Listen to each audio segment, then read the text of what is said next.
Okay, so it's 6:30 Friday night. Was going to Yellowknife. Unfortunately, that got canceled. But this is what happens in Fort St. John. People will actually leave their $100,000 semi-trucks abandoned, and then the cops call us to pick them up. And this is a pain in the ass when you don't have keys. In the middle of nowhere, on the road, abandoned,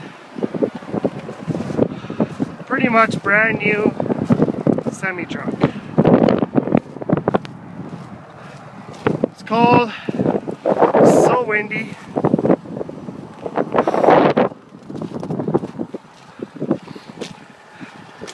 That's how much money people have to burn up here. At this point though, it pisses me off. That's what I do.